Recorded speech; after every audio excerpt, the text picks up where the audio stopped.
नमस्कार मेरे प्यारे दोस्तों। आज के इस वीडियो में हम लोग क्लास 12 हिस्ट्री का एमसीक्यू का महातांडव प्रश्न को देखने वाले हैं दोस्तों, जो आपके 13 फरवरी के एग्ज़ाम के लिए बहुत ही महत्वपूर्ण है।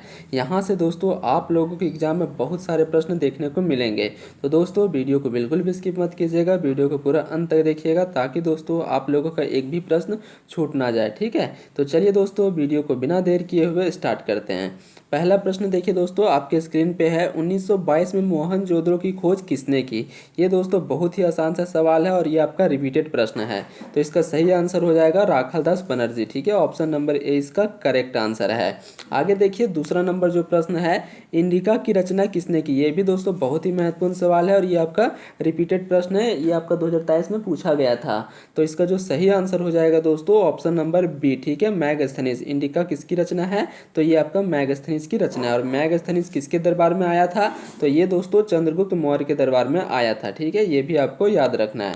आगे देखिए तीसरा नंबर प्रश्न है, पुराणों की संख्या कितनी है? ठीक है, पुराणों की संख्या कितनी है? आपका ऑप्शन है दोस्तों 16, 18, 19, 20। तो इसका जो सही आंसर हो जाएगा दोस्तों ऑप्शन नंबर बी। ठीक है, 18। पुराणों की संख्या कितना है आपका? तो टोटल 18 है। आगे देखिए चौथा नंबर प्रश्न है, सुलह ए कुल। ठीक है, सुलह ए कुल की नीति का प्रतिपादन भारत में किसने किया? ये भी दोस्तों बहुत ही महत्वपूर्ण सवाल है आपके एग्जाम के लिए।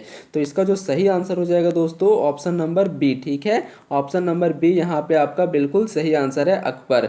आगे देखिए 5 नंबर प्रश्न है, इब्न बतूता। ठीक है, इब्न बतूता ने अपनी यात्रा का विवरण किस भाषा में लिखा था? आपका ऑप्शन है दोस्तों फारसी, ऑप्शन बी है उर्दू, ऑप्शन सी है आपका अंग्रेजी, ऑप्शन डी है आपका अरबी। इसका जो सही आंसर हो जाएगा दोस्तों ऑप्शन नंबर डी। ठीक है, अरबी।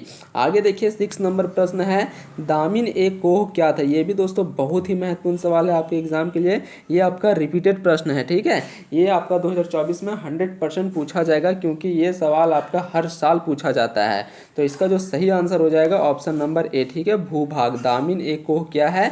तो ये आपका भूभाग है, जमीन का एक टुकड़ा है। 7वां नंबर जो प्रश्न है दोस्तों, रामानंद के शिष्य कौन थे? ये भी दोस्तों बहुत ही महत्वपूर्ण सवाल है। ये सवाल भी आपका हर साल पूछा जाता है कि रामानंद के शिष्य कौन थे। ऑप्शन ए है दोस्तों रैदास, ऑप्शन बी है कबीर, ऑप्शन सी है धन्ना एवं पीपा, ऑप्शन डी है आपका ऑल ऑफ दिस। ठीक है, ऑप्शन नंबर डी यहाँ पे आपका करेक्ट आंसर हो जाएगा, इनमें से सभी ऑल ऑफ दिस।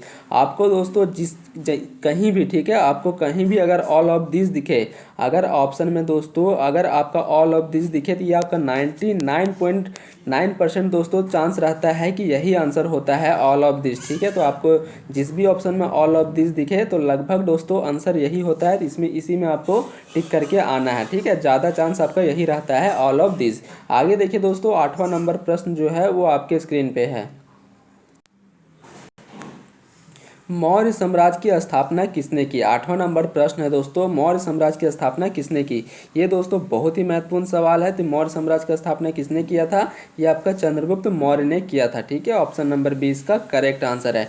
किसको हराकर? तो घनानंद को हराकर। ठीक है, घनानंद को हराकर दोस्तों चंद्रगुप्त मौर्य ने मौर्य वंश का स्थापना किया था। और ये घनानंद किस वंश का शासक था? तो ये आपका नंद वंश का शासक था। ठीक है, ये भी आपको याद रखना है।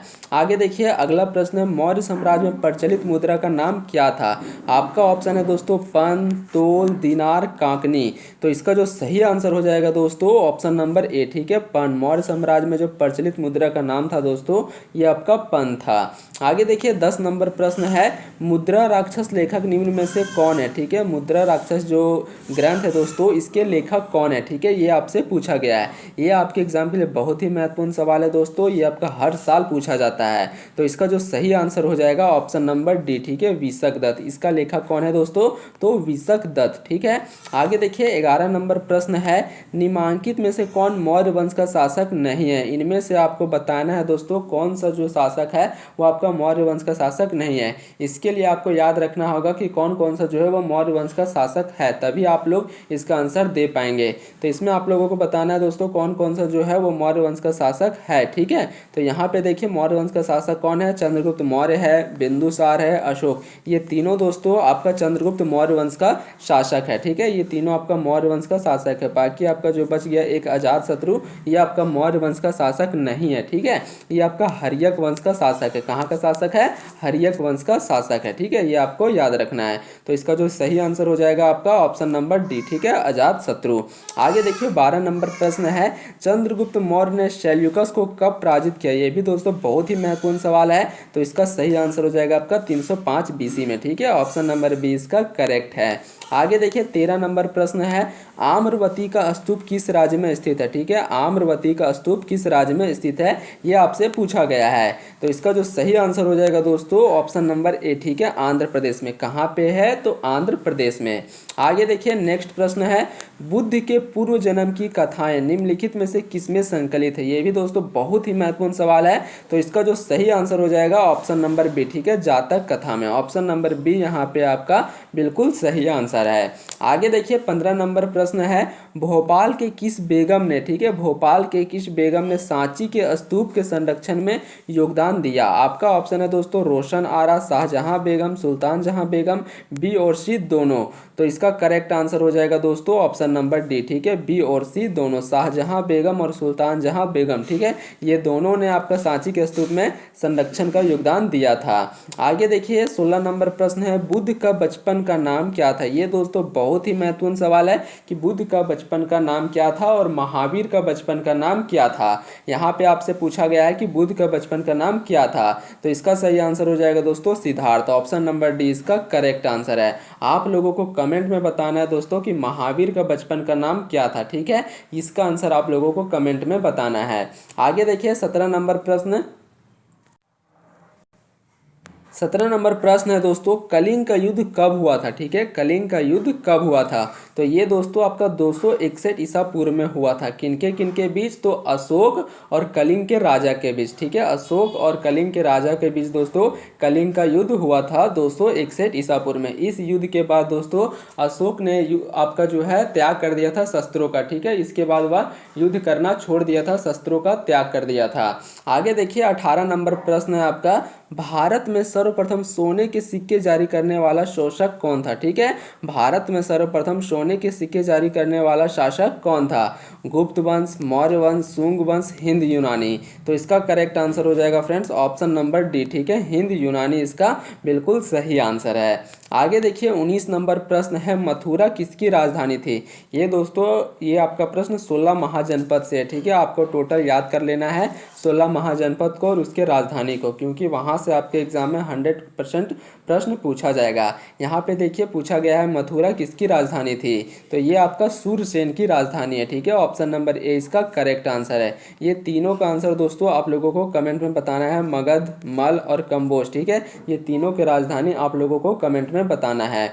आगे देखिए 20 नंबर प्रश्न है, विमान मंदिर, ठीक है, विमान मंदिर के किस भाग को कहा जाता है? विमान मंदिर के किस भाग को कहा जाता है? प्रवेश द्वार को, चार दीवारी को, गर्भगृह के ऊपर की आकृति को, सभागृह को। तो इसका सही आंसर हो जाएगा दोस्तों ऑप्शन नंबर सी, ठीक है, गर्भगृह के ऊपर की आकृति को। ये दोस्तों मान लीजिए ये आपका मंदिर है, ठीक है, ये जो ऊपर का भाग होता है दोस्तों मंदिर का, इसी को आपका विमान कहा जाता है, ठीक है, ऑप्शन नंबर सी इसका करेक्ट आंसर है।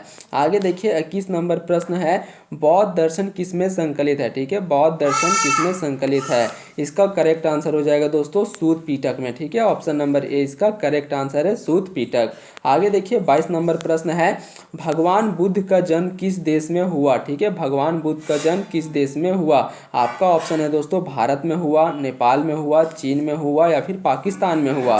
तो इसका सही आंसर हो जाएगा दोस्तों नेपाल में, ठीक है, ऑप्शन नंबर बी इसका करेक्ट आंसर है। भगवान बुद्ध का जन्म कहाँ पे हुआ था? तो नेपाल में हुआ था। कब हुआ था? तो 563 में, ठीक है, ये भी आपको याद रखना है कि 563 ईस्वी में दोस्तों बुद्ध का जन्म हुआ था लुम्बिनी नामक स्थान में, ठीक है। आगे देखिए 23 नंबर प्रश्न है, महावीर की मृत्यु कहाँ हुई? ये सवाल भी आपके एग्जाम में पूछा जाता है कि महावीर की मृत्यु कहाँ हुई। आपका ऑप्शन है दोस्तों यहाँ पे श्रवणबेलगोला, लुम्बिनी, पाटलिपुत्र, पावापुरी। इसका जो सही आंसर हो जाएगा दोस्तों ऑप्शन नंबर सी, ठीक है, पावापुरी। महावीर की मृत्यु कहाँ हुई थी? तो पावापुरी में हुई थी। आप लोगों को कमेंट में बताना है दोस्तों कि महावीर की मृत्यु कब हुई थी, ठीक है, ये इसका आंसर आप लोगों को कमेंट में बताना है। आगे देखिए 24 नंबर प्रश्न, त्रिरत्न सिद्धांत सम्यक ज्ञान, सम्यक दर्शन, सम्यक आचरण किस धर्म की महिमा है? आपका ऑप्शन है दोस्तों ऑप्शन नंबर ए है दोस्तों जैन धर्म, ईसाई धर्म, इस्लाम धर्म या फिर बौद्ध धर्म। इसका जो सही आंसर हो जाएगा दोस्तों ऑप्शन नंबर ए, ठीक है, जैन धर्म। ये किससे संबंधित है? तो ये जैन धर्म से संबंधित है। ये सवाल दोस्तों आप लोगों के एग्जाम में 2 नंबर में भी पूछा जा सकता है कि जैन धर्म के त्रिरत्न कौन कौन थे। तो आपको याद रखना है सम्यक ज्ञान, सम्यक दर्शन और सम्यक आचरण, ठीक है। ये तीनों आप लोग लिख देंगे तो आपका 2 नंबर मिल जाएगा। आगे देखिए 25 नंबर प्रश्न दोस्तों आपके स्क्रीन पे है। 25वां नंबर प्रश्न देखिए दोस्तों, अकबर की मृत्यु कब हुई थी? ठीक है, अकबर की मृत्यु कब हुई थी? आपका ऑप्शन है दोस्तों 1603, 1604, 1605, 1604। तो इसका जो सही आंसर हो जाएगा दोस्तों 1605, ठीक है। ऑप्शन नंबर डी इसका करेक्ट आंसर हो जाएगा। 1605 ईस्वी में अकबर की मृत्यु हुई थी। और इसका जन्म कब हुआ था दोस्तों? तो 1542 में, ठीक है। ये आपको याद रखना है कि अकबर का जन्म कब हुआ था? 1542 में। कहाँ पे हुआ था? तो अमरकोटा, ठीक है। ये भी आपको याद रखना है क्योंकि ये सवाल भी आपके एग्जाम में दोस्तों पूछा जा सकता है 2 नंबर में, ठीक है, कि अकबर का जन्म कहाँ हुआ था और कब हुआ था। तो 1542 ईस्वी में अमरकोटा में, ठीक है। आगे देखिए 26 नंबर प्रश्न है, महात्मा बुद्ध ने किस स्थान पर सबसे अधिक उपदेश दिए? ये भी दोस्तों बहुत महत्वपूर्ण सवाल है। ये आपका हर साल पूछा जाता है कि महात्मा बुद्ध ने किस स्थान पर सबसे अधिक उपदेश दिए। यह सवाल आपका पूछा जा सकता है या फिर यह सवाल पूछा जा सकता है कि महात्मा बुद्ध ने सबसे प्रथम उपदेश जो है दोस्तों कौन से स्थान पर दिया था, ठीक है। सबसे अधिक कहाँ पे दिए और सबसे प्रथम कहाँ पे दिए, ये दोनों में से आपका एक सवाल हर साल पूछा जाता है। तो इसका जो सही आंसर हो जाएगा दोस्तों श्रावस्ती में, ठीक है। महात्मा बुद्ध ने सबसे अधिक उपदेश कहाँ पे दिए? तो श्रावस्ती में। और प्रथम उपदेश कहाँ पे दिए थे? तो सारनाथ में, ठीक है। ऑप्शन नंबर यहाँ पे ए इसका करेक्ट आंसर हो जाएगा। प्रथम उपदेश कहाँ पे? सारनाथ में। और सबसे अधिक उपदेश कहाँ पे? श्रावस्ती में, ठीक है। ये आपको याद रखना है। और श्रावस्ती किसका राजधानी है दोस्तों? तो कौशल, ठीक है। ये आपका कौशल का राजधानी है, ये भी आपको याद रखना है। आगे देखिए 27 नंबर प्रश्न है, अवध, ठीक है, अवध सूबा वर्तमान में किस राज्य में है? अवध सूबा वर्तमान में किस राज्य में है? आपका ऑप्शन है दोस्तों झारखंड, उत्तर प्रदेश, हरियाणा, कर्नाटक। इसका आंसर दोस्तों आप लोगों को कमेंट में बताना है कि अवध सूबा जो है वह कौन से राज्य में स्थित है, ठीक है। झारखंड में, कर्नाटक में, उत्तर प्रदेश में, हरियाणा में। इसका आंसर दोस्तों आप लोगों को कमेंट में जरूर बताना है। आगे देखिए 28 नंबर प्रश्न है आपका, अकबर के द्वारा जारी किया गया चांदी के सिक्के को क्या कहा जाता था? आपका ऑप्शन है दोस्तों दिनार, दाम, रुपए, इनमें से सभी। इसका करेक्ट आंसर हो जाएगा फ्रेंड्स ऑप्शन नंबर ए दिनार, ठीक है। ऑप्शन नंबर ए इसका करेक्ट आंसर है। आगे देखिए नेक्स्ट प्रश्न है आपका 29 नंबर प्रश्न आपका है, आईने ए अकबरी, ठीक है। आईने ए अकबरी के किस भाग में मनसबदारी का प्रयोग किया गया है? आईने ए अकबरी के किस भाग में मनसबदारी का प्रयोग किया गया है? आपका ऑप्शन है दोस्तों मंजिल ए आबादी, सिपाही ए आबादी, मुल्क ए आबादी, इनमें से कोई नहीं। इसका करेक्ट आंसर हो जाएगा दोस्तों मुल्क ए आबादी, ठीक है। ऑप्शन नंबर सी इसका करेक्ट आंसर है। और इसका लेखक कौन है दोस्तों आईने ए अकबरी का? तो अब्दुल फजल। ये आपको याद रखना है कि आईने ए अकबरी का लेखक कौन है? तो अब्दुल फजल। और ये किसके दरबार में रहता था? तो अकबर के दरबार में रहता था। ये दोस्तों जो आपका था अब्दुल फजल, ये आपका 9 रत्नों में से एक था, ठीक है। अकबर के दरबार में जो 9 रत्न रहते थे उनमें से एक था अब्दुल फजल, ठीक है। ये आपको याद रखना है। आगे देखिए 30 नंबर जो प्रश्न है, विजयनगर का अपने स्थापना से लेकर पतन तक किस राज्य के साथ संघर्ष चलता रहा? ये भी दोस्तों बहुत ही महत्वपूर्ण सवाल है। ये सवाल भी आपके एग्जाम में हर साल पूछा जाता है। तो इसका सही आंसर हो जाएगा फ्रेंड्स बहमनी राज्य से, ठीक है। ऑप्शन नंबर सी इसका करेक्ट आंसर है। आगे देखिए 31 नंबर प्रश्न है, विजयनगर के किस शासक ने मुस्लिमों को सेना में शामिल किया था? ठीक है, विजयनगर के किस शासक ने मुस्लिमों को सेना में शामिल किया था? आपका ऑप्शन है दोस्तों बुक्का, यहाँ पे आपका हो जाएगा हरिहर बुक्का, कृष्णदेव राय, रामा राय, देव राय द्वितीय। तो इसका करेक्ट आंसर हो जाएगा दोस्तों, यहाँ पे आपका सारा ऑप्शन गलत है, इसका हो जाएगा देव राय 1, ठीक है। यहाँ पे बस जो देव राय द्वितीय है दोस्तों, यहाँ पे आपको देव राय 1 हो जाएगा, ठीक है, देव राय 1। आगे देखिए 32 नंबर प्रश्न है आपका विजय, ठीक है, विजय का शहर किस साम्राज्य को कहा गया? आपका यहाँ पे देखिए ये बहुत ही आसान सा सवाल है। विजय, यहाँ पे विजय का शहर किस साम्राज्य को कहा गया है? कहाँ पे इसमें दोस्तों विजय लगा हुआ है? देखिए ऑप्शन नंबर बी, ठीक है, विजयनगर। तो विजय का शहर किसे कहा गया है? तो विजयनगर को कहा गया है। ऑप्शन नंबर बी यहाँ पे आपका बिल्कुल सही आंसर है। आगे देखिए दोस्तों 33 नंबर प्रश्न आपके स्क्रीन पे है। 33वां नंबर प्रश्न है दोस्तों, त्रिपिटक साहित्य किस धर्म से संबंधित है। ये भी दोस्तों बहुत ही महत्वपूर्ण सवाल है, आपके एग्जाम में हर साल पूछा जाता है ये प्रश्न कि त्रिपिटक साहित्य किस धर्म से संबंधित है। तो ये दोस्तों आपका बौद्ध धर्म से संबंधित है, ठीक है। ऑप्शन नंबर 1 इसका करेक्ट आंसर है। आगे देखिए 34 नंबर प्रश्न, कैप्टन हॉकिंस किस मुगल दरबार में आया था। ये दोस्तों प्रथम अंग्रेज था, ठीक है। कैप्टन हॉकिंस जो था ये प्रथम अंग्रेज था। यहाँ पे बोला गया है कि कैप्टन हॉकिंस जो है वह किस मुगल दरबार में आया था। आपका ऑप्शन है दोस्तों हुमायूं के दरबार में, अकबर के दरबार में, जहांगीर के दरबार में, शाहजहां के दरबार में। इसका करेक्ट आंसर हो जाएगा दोस्तों जहांगीर के दरबार में, ठीक है। ऑप्शन नंबर 2 इसका करेक्ट आंसर है। किसके दरबार में आया था, तो जहांगीर के दरबार में। आगे देखिए 35 नंबर प्रश्न है, गांधी इरविन पैक्ट कब हुआ, ठीक है। गांधी इरविन पैक्ट कब हुआ। आपका ऑप्शन है दोस्तों 1927, 1928, 1931। ऑप्शन 4 है 1935। तो इसका करेक्ट आंसर हो जाएगा दोस्तों 1931, ठीक है। गांधी इरविन पैक्ट कब हुआ था, तो 1931। ऑप्शन नंबर 3 इसका बिल्कुल सही आंसर है। आगे देखिए 36 नंबर प्रश्न दोस्तों, 1857 का विद्रोह कहाँ से आरंभ हुआ। ये बहुत ही महत्वपूर्ण सवाल है फ्रेंड्स कि 1857 का विद्रोह कहाँ से प्रारंभ हुआ। आपका ऑप्शन है दिल्ली, लखनऊ, मेरठ या फिर ग्वालिया। इसका करेक्ट आंसर हो जाएगा दोस्तों मेरठ, ठीक है। ऑप्शन नंबर 3 इसका करेक्ट आंसर हो जाएगा। 1857 का विद्रोह कहाँ पे प्रारंभ हुआ था, तो मेरठ में प्रारंभ हुआ था। और कब हुआ था, तो 10 मई, ठीक है। ये आपको याद रखना है डेट को भी दोस्तों, क्योंकि डेट भी कभी कभी पूछ लिया जाता है कि 1857 का विद्रोह कब हुआ, तो 10 मई 1857 को। आगे देखिए दोस्तों 37 नंबर प्रश्न है, नयनार, ठीक है। नयनार संत पूजा करते थे, नयनार संत पूजा करते थे। आपका शिव का पूजा करते थे, विष्णु भगवान का पूजा करते थे, इंद्रदेव का पूजा करते थे या फिर ब्रह्मदेव का पूजा करते थे। तो इसका करेक्ट आंसर हो जाएगा दोस्तों शिव की, ठीक है। शिव भगवान की पूजा करते थे नयनार संत। आप लोगों को बताना है दोस्तों कि अलवार संत, ठीक है। ये जो आपका अलवार संत है ये आपके कौन से भगवान की पूजा करते थे, ये आप लोगों को कमेंट में बताना है। आगे देखिए 38 नंबर प्रश्न, डांडी किस राज्य में स्थित है। ये बहुत ही महत्वपूर्ण सवाल है दोस्तों कि डांडी किस राज्य में स्थित है।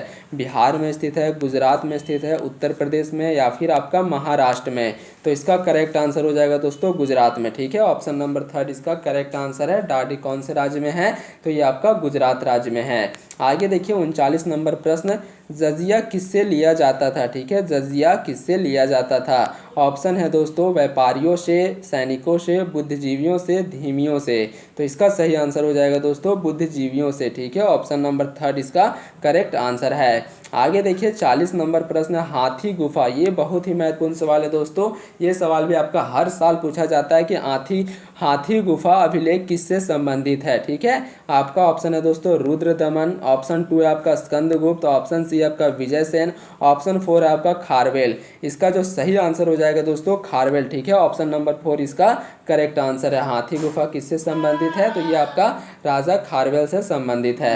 ये था दोस्तों आपके एग्जाम के लिए बहुत ही महत्वपूर्ण सवाल जो मैंने आप लोगों को करा दिया। यहाँ से दोस्तों आप लोगों के एग्जाम में बहुत सारे प्रश्न देखने को मिलेंगे, तो इसे दोस्तों के साथ शेयर करें ताकि वे लोग भी इसका लाभ उठा सकें। मिलते हैं दोस्तों नेक्स्ट वीडियो में, तब तक के लिए जय हिंद, जय भारत।